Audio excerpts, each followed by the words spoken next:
Roman Reigns targeted for competing in very few matches this year, Cody Rhodes to pull off a risky stunt at WWE Survivor Series, Otis flirts with female WWE star and she called security, WWE official hints at Damage Control's breakup, Jade returns to the WWE Performance Center, Drew McIntyre breaks character days after turning heel on WWE Raw, Jey Uso publicly admits he loves Rhea Ripley, why The Rock should not end Roman Reigns' WWE Universal Championship run. Let's jump right into it. Cody Rhodes to pull off a risky stunt at WWE Survivor Series. Cody Rhodes is poised to participate in his inaugural War Games match at the upcoming premium live event, Survivor Series 2023, scheduled to unfold at the Allstate Arena in Rosemont, Illinois on November 25. The anticipation among fans is already heightened, particularly with the potential return of Randy Orton as the fifth member of Team Rhodes following Drew McIntyre's surprising allegiance to the villainous faction. However, fans might witness an astonishing surprise as Cody Rhodes could execute a daring stunt during the match by leaping from the top of the War Games structure. The possibility of him performing extraordinary maneuvers at the show has gained traction, especially after a recent internet clip depicting him jumping over the top of the cage during his tenure in All Elite Wrestling. This footage has fueled speculation among fans who now anticipate the American Nightmare delivering some extraordinary moments at War Games, possibly including a moonsault from the top of the double structure. It will be interesting to see how things unfold at this year's War Games match when Team Cody Rhodes faces Judgment Day at Survivor Series PLE. For those unaware, Survivor Series 2023 is set to take place on Saturday, November 25 at the Allstate Arena in the Chicago suburb of Rosemont, Illinois. The recent edition of WWE Raw brought a surprising turn of events as Cody Rhodes and Jey Uso face a loss in their undisputed Tag Team Championship rematch. The defeat came with an unexpected assist from Drew McIntyre, who turned heel and aligned himself with Judgment Day on the red brand. In a post-match off-air promo, the American Nightmare provided a cryptic spoiler to the fans, stating that he and Jey Uso also have friends. For those unaware, Rhodes has close ties with WWE veteran Randy Orton, and the off-air promo seems to hint toward the long-awaited comeback of the Viper in the company. This was further fueled by the immediate crowd response, chanting Randy Orton's name. Considering the ongoing reports of Randy Orton's potential return at Survivor Series, this off-air promo could be seen as a subtle confirmation of the Viper becoming the fifth member of Team Rhodes for the upcoming War Games match. The anticipation surrounding Orton's involvement adds excitement to the current storyline as we move towards the upcoming PLE. Overall, it will be interesting to see whether the ultimate scenario of Orton joining the heroic team at Survivor Series will come to fruition.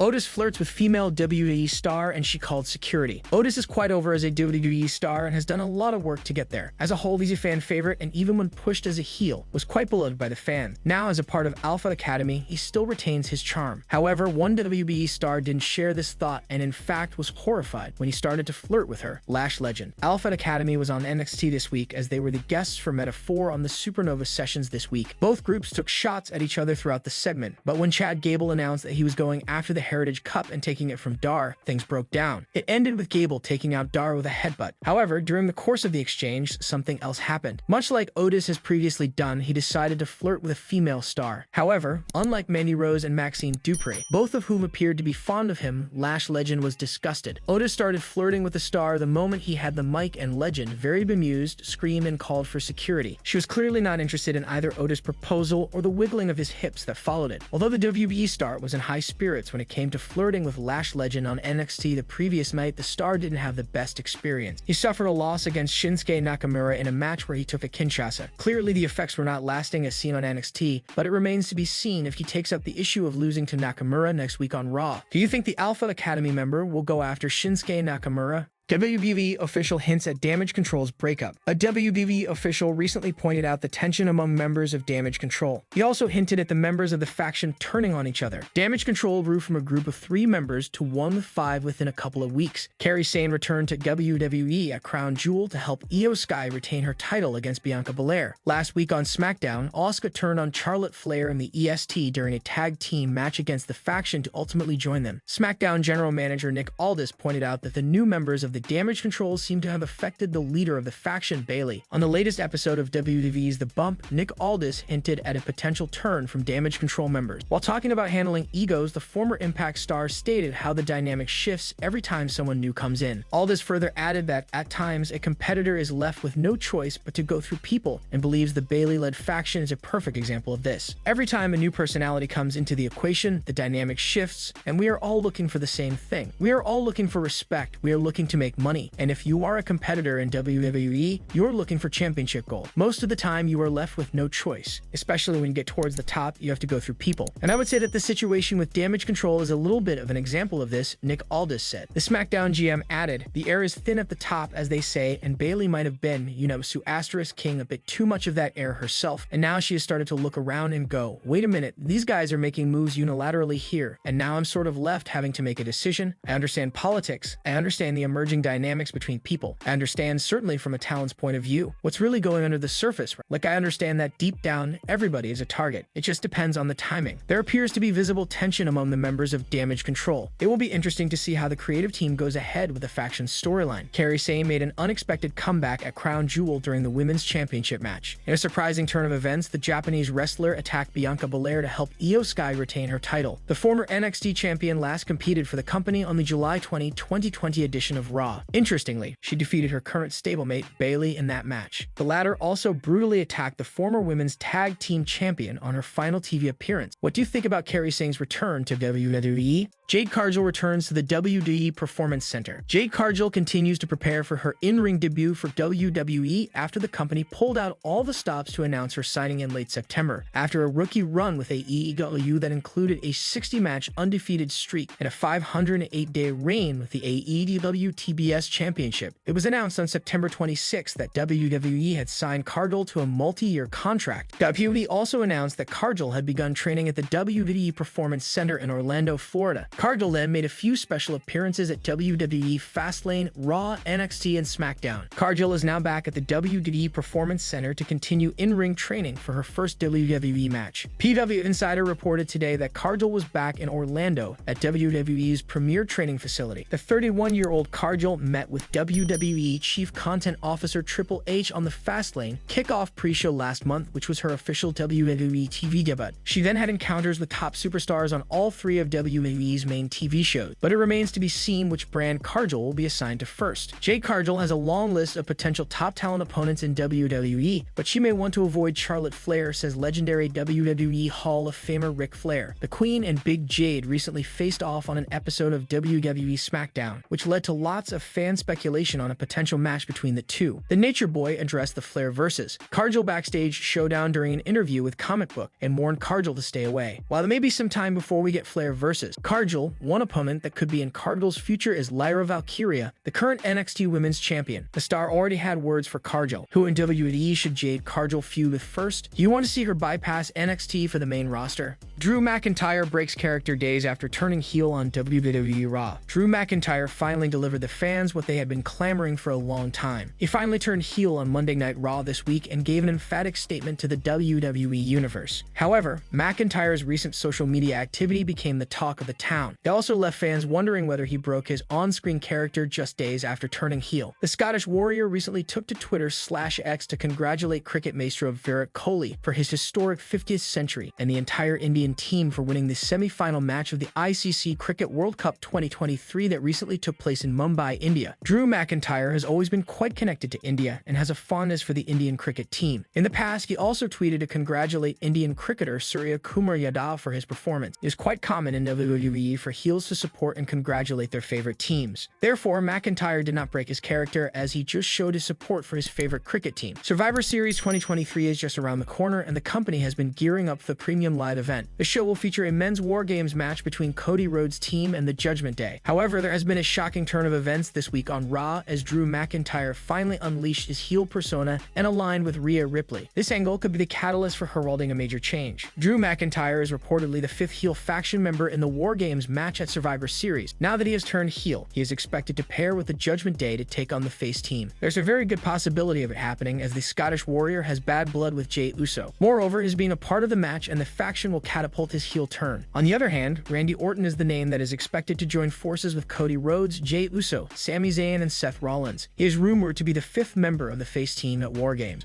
Jey Uso publicly admits he loves Rhea Ripley. Fans on social media were left surprised when a WWE superstar flat out said that he loves Rhea Ripley. On the latest edition of WWE Raw, Cody Rhodes, Seth Rollins, Jey Uso, and Sami Zayn came face to face with the Judgment Day. The two groups are all set to compete in a War Games match at the upcoming Survivor Series War Games event. At one point, Cody said he was surprised that Rhea Ripley wasn't there, considering she's the Judgment Day's leader. Damian Priest wasn't happy with Cody's comment and made it known that there was no leader. WWE shared the clip of Cody's comment on Instagram, and fans noticed an interesting bit. As soon as the American Nightmare mentioned Ripley, the camera panned to Jey Uso, who seemed quite pleased and said, "I love her." Fans were quick to point out what Jey said in the comment. The Nightmare has finally succeeded in forming an alliance with Drew McIntyre. The Scottish Warrior turned heel on this week's episode of WWE Raw with a surprise Claymore kick on Jey Uso. Mere seconds after McIntyre's attack, the Judgment Day defeated Cody Rhodes and Jey Uso in an undisputed WWE Tag Team Titles match.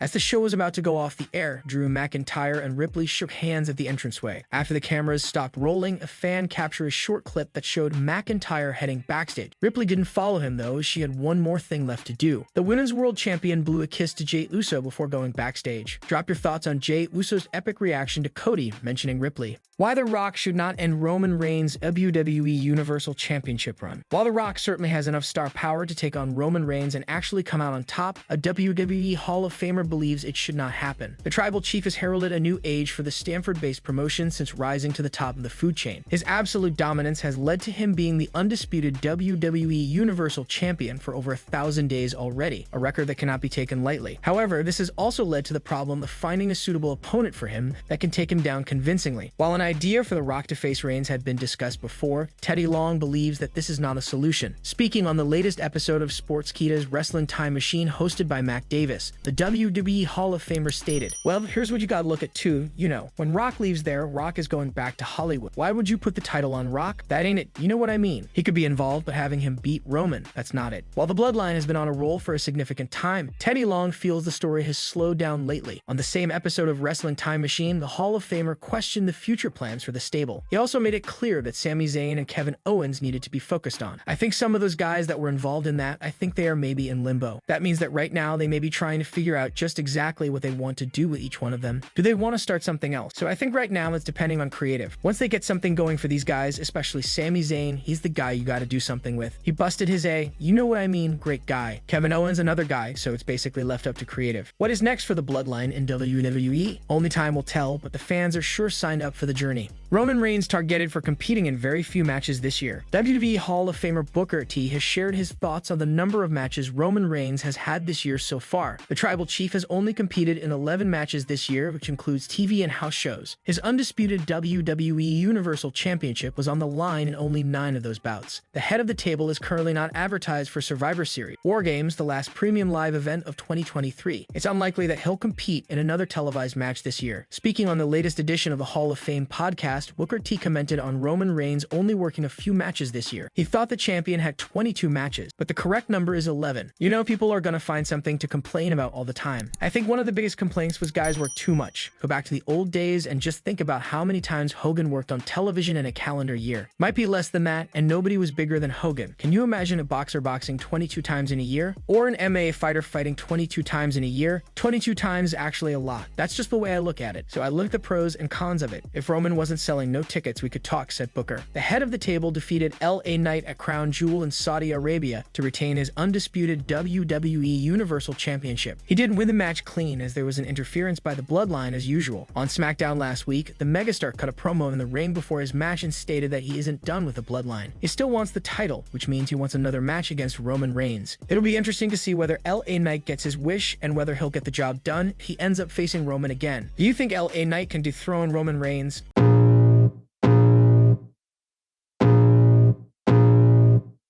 I can feel the blood creeping up from the heathens. Got will, got fight, got pride, got reason. If they wanna go eat, then you know I'm gon' feed them. If you're coming for me, hope you're ready for a demon. I got eyes in the back of my head, I'm seeing. Take me